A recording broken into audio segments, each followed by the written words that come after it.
Hello everyone, Andrew here, and welcome back to my video series about the TurboGrafx 16, where last time we unboxed this thing, saw all of the awesome 80s and 90s stuff going on inside here, but this time we're moving on to the Japanese version, which is significantly different. The box is way different, the console itself is way different, they're not region free, so the games that you would play on this are completely different, and I think it's going to be fun to tear this thing open and have a look. This is the CoreGrafx version of the console, so it's not the actual original PC Engine model released in 1987, but it is rather an upgrade that includes AV video, component capability, and a few other minor differences. I think there's some internal differences as well, but regardless, this actually plays the exact same games you would have been able to play on your PC Engine. The model itself and the appearance is just slightly different. So without further ado, let us open up this, and then afterwards we're going to compare this, the box and the console, side by side with the North American box and console, and see just how different they made things 2 years later when they brought it over to North America. So here is the Japanese PC Engine. And here it is, the PC Engine CoreGrafx in all its kind of, simplistic glory. There's not like a super massive number of things going on the front of this box. It shows your console, your controller, and that's it. So you know exactly what you're going to be getting inside of here. I guess it could also show like the AC adapter and AV cables, but that would be kind of weird. Can you imagine if a console, put that on the front of the box just to really show you absolutely everything that you're going to be getting inside this thing? But I really like this design. Again, it is simplistic, but it really shows you exactly what you're going to get. And I also like that the images on here are almost actual size of what the actual items are. There's not too many consoles I think can say what what it looks like on the front of the box is literally what it looks like once you open it up. The sides, there's not too much going on. That one has like a barcode and a serial number. Otherwise, they all just say PC Engine CoreGrafx and NEC. And if we look on the front bottom right corner here, it starts off with a kind of warning message about the fact that, as I mentioned, the PC Engine CoreGrafx is all about being able to hook up to the AV, red, yellow, white connectors on your TV. But it's saying that if you have only RF on your TV, there is a separate connector which you can buy, which will allow you to kind of, hook it up to that TV. Otherwise, the contents of this box are the main console unit, turbo pad, AC adapter, AV cable, and the instruction manual with warranty information, although unfortunately mine does not have the instructions in it, but I think we'll be able to figure out what's going on in here regardless. One last thing though before we open it up is that I have kind of lied to you all. I kind of called this an unboxing, but I don't know. You can be the judge of this because I don't think it's actually a box. If we look underneath, it is actually just styrofoam, and this thing that we are looking at right here is not actually a box at all, but rather just a lid. And it's kind of like, a paper, it's not really cardboard, it's kind of like, a firm paper kind of lid. And it just lifts off like that, and then bam, there's everything that you would have gotten in there. Back in the day, that would have been, I think like saran wrapped or plastic wrapped, until you got it home and ripped it off. And yeah, it's, in two pieces for all eternity after that point. This was very common for Japanese consoles back in the day to be like this. For instance, the Famicom, Super Famicom, and even Japanese versions of the Nintendo 64 all had boxes, or boxes like this, where it was just a lid on a block of styrofoam, not actually a box at all like we got in North America. It wouldn't be until the GameCube days when Nintendo started doing what they were doing in North America, and it was actually a box with cardboard inside. Of course, the GameCube era was also when styrofoam was phased out even in North America, and the insides are all cardboard. Unlike with the Nintendo 64, where if you watched my Pokemon Stadium Battle Set unboxing, you would see that, you got a big chunk of styrofoam in there as well, just like we are looking at here. But that's enough about the box. Let us actually move on to the console and such, which I'm sure everyone is very excited to look at. And this is it. This is all that you need to play your Japanese TurboGrafx games, or rather, I guess we should be calling them PC Engine games. It's definitely, it's kind of a big name change for when it came to North America. Unfortunately, again, as I mentioned, the games are not region-free, but yeah, this is it! That big honkin' thing that was the TurboGrafx 16 could have literally been as small as this when it came to North America had they wanted, but nope, they made it bigger, chunkier, figured that that would appeal to the North American audience. I mean, it's not much different than the Famicom. Of course, it's not nearly as drastic of a change, of a size change, as the PC Engine to the TurboGrafx 16 was, but still, a pretty significant change. Again, we get that on-off switch, where the, it turns orange when it's on. No light, unfortunately, but that piece of plastic does come out, and it's green this time, so you can really see the difference. when the console is on. We have that controller port, which I mentioned in the previous part is actually smaller than the controller ports on the TurboGrafx 16. So your TurboGrafx 16 controllers will not work in here. However, when the Turbo Duo came out in North America, the TurboGrafx 16 that also has a CD attachment built into it, the controller port was reduced in size to the same size as here, so those controllers are compatible with each other. This is where we plug in our AV cables. On the back, we actually have a kind of plug port here. I'm going to actually do this very carefully off camera. But it kind of just pops out. I just don't want to force it or anything like that and snap something on video. So there is your plug right there. And you can plug different things into this, such as the CD adapter, which the CD for the Turbo, it's hard, it's easy to get the names mixed up when you're talking about them so soon after each other. But in order to hook up a CD adapter to your PC Engine, it's actually kind of a bridge that comes across, and then the CD adapter goes beside it, which is very strange. But that's not, the topic of this video. But yeah, so that is how that works, and I will show you all how it goes back on. Just kind of plug it into there. And boom, just like that, back in one piece again. Your North American games will fit in here. They are actually the exact same size. It's all internal, which stops them from working, being backwards compatible, unfortunately.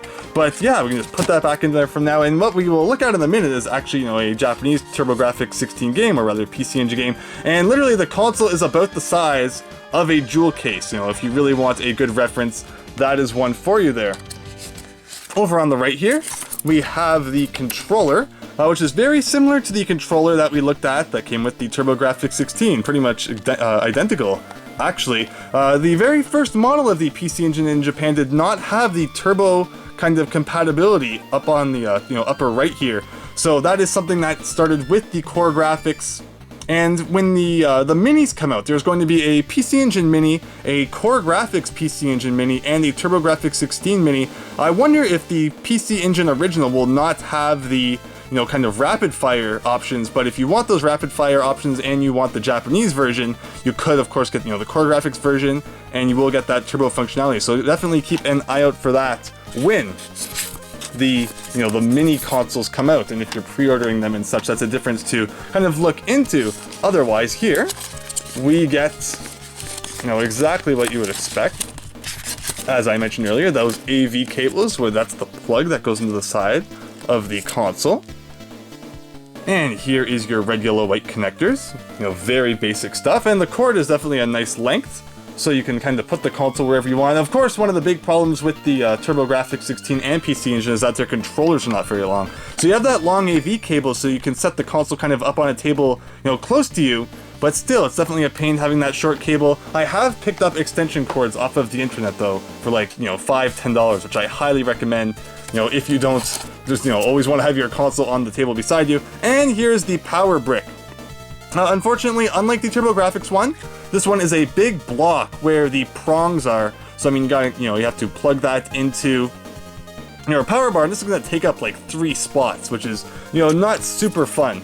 But yeah, that is all that there is to this box. Unfortunately, again, I don't have the instruction manual, but I don't think something that we really need to look through at the moment. But yeah, of course, the main thing is this guy right here.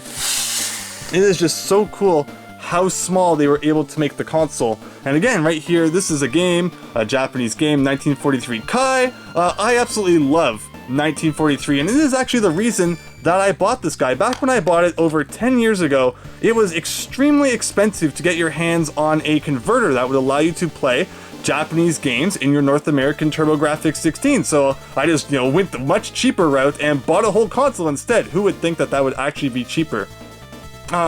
And yeah, it's just a fantastic game. Again, the backs of the cases are, no more exciting in Japan than they were in North America. And it says that the suggested retail price for this game back in the day was 7,200 yen. And I mean, conversion rates have changed. Conversion rates are always changing.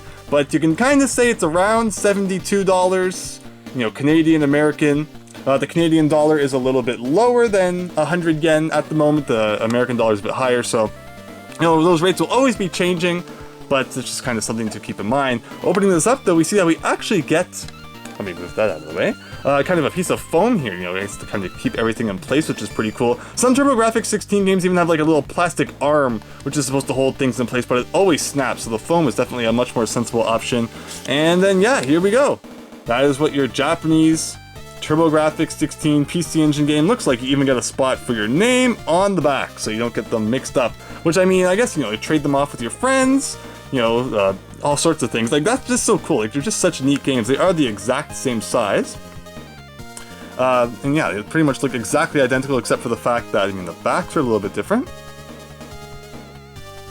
Overall, though, it's just very cool.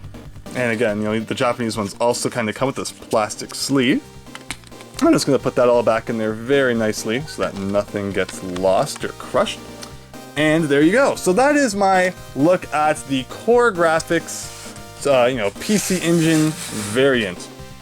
It's all just so simple. And now what I want to do is I want to compare the actual kind of sizes and such of each of the consoles and their boxes side by side. So let us do that right now. So putting them side by side, we can see that the CoreGrafx is only about half the size, if that even, of the TurboGrafx 16. Like, it is just a fraction of the size. Of course, a lot of that, you know, the size of the TurboGrafx 16 comes from that cover on the back, which we discussed in the last part. So removing that kind of allows you to see more accurately just how big the TurboGrafx is by comparison to the PC Engine. And it is, you know, pretty much half, except for the fact that there's that big connector on the back that sticks out. If we want to get technical, though, we can measure, and we can say that the PC Engine CoreGrafx is about 14 centimeters long or 5.5 inches, while the TurboGrafx 16 is actually almost exactly a foot long or 30 centimeters. So that just goes to show you over twice the size of the PC Engine, just because they thought that a bigger model would appeal to North American people. And I just think that's so bizarre, especially since I guess we're kind of moving towards a time, I would have said this a few years ago, that we're moving towards an age where people prefer smaller over bigger, but I don't know, some of the phones these days, I think they're getting like way too big. You know, how is that comfortable to walk around with that in your pocket? So maybe, you know, bigger is better is an ideology that's kind of on the rise again, but I don't know, I would take this over this any day of the week, I think. And again, the same games fit in both, but unfortunately, they are not backwards compatible. So that is that for the consoles. Let us now look at the boxes.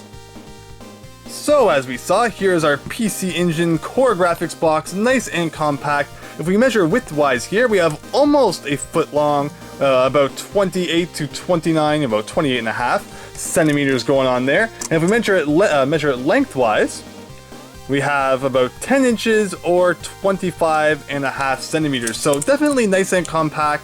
If all boxes were like this, there would just be so much more room in my collection to kind of store them all. We move that off to the side though, and we get the big chunkin' thing, the massive TurboGrafx 16 box in here, just kind of, you know, consumes the PC Engine box by comparison, both, you know, in all dimensions, of course.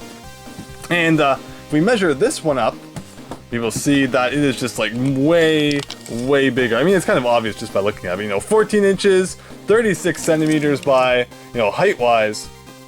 This thing just takes up a lot of room. About 10 inches and about, you know, 25 to 26 centimeters. So definitely a big change, which of course makes sense considering the console was a lot bigger. But I just think it's so funny that, you know, the effort that they went into to make this thing look massive, and, you know, I guess it was supposed to, you know, like, be a competitor with the NES, obviously, and they thought that, you know, people would see this thing and think it was small and not nearly as good, and I don't know. I don't think that they made the right decision. It'll be funny once the mini consoles come out to see exactly what they do, you know, size-wise. Like, they've been in the trailers and such, and I think it's already, you know, it's kind of obvious how big they're going to be, but it's already so small that seeing an even smaller version of the PC Engine, or, you know, PC Engine CoreGrafx, is going to be quite funny. One thing I also forgot to mention when we were looking at the other stuff was the controllers. I mentioned about the different ports, but I just wanted to actually show that off for all of you who, you know, wouldn't believe me otherwise. So let us zoom in a bit on these guys here. Again, here is our, you know, PC Engine controller, and you can see that you kind of have a small controller port there. And here is the TurboGrafx Turbo Pad, and the plug on that is huge. So for anyone who might be wondering, how will I know if I look at a controller port and if it's the TurboGrafx one or a PC Engine one? And again, PC Engine is also the same as the controller ports on the Turbo Duo. So if you're looking for a controller compatible with your Turbo Duo, this is what you're looking for. This one with the very clear big pins, that is only compatible with the original model of the TurboGrafx 16. So with that said, I think that those are the things that I have wanted to look at in regards to the TurboGrafx and PC Engine. The minis are coming out. They look super cool. The games have now all been announced for them. I definitely recommend that you all go and check those out. It is just so neat, all the kind of mini things that have been going on lately. And people are probably kind of getting burned out with them, but how can you say no to the TurboGrafx? It is just such a classic, and yeah, hopefully people will check it out and have fun with the games that are on there. Probably won't be long before it gets hacked though, so if there's anything that's not on there that you like, it will probably be on there at some point. But with that said, thank you everyone so much for watching. I hope you enjoyed. Yeah, I just think that the TurboGrafx is so neat, especially those changes that were made. Just a lot of fun to look at. Not just again, with the consoles too, but the box, everything was just super different. And if there's anything I forgot to mention, please let me know. Or if you have any comments or stories you want to share about the TurboGrafx, please post them down in the comments below. But thanks for watching, hope you enjoyed, and I hope to see you next time for something different. So thanks, and see you later.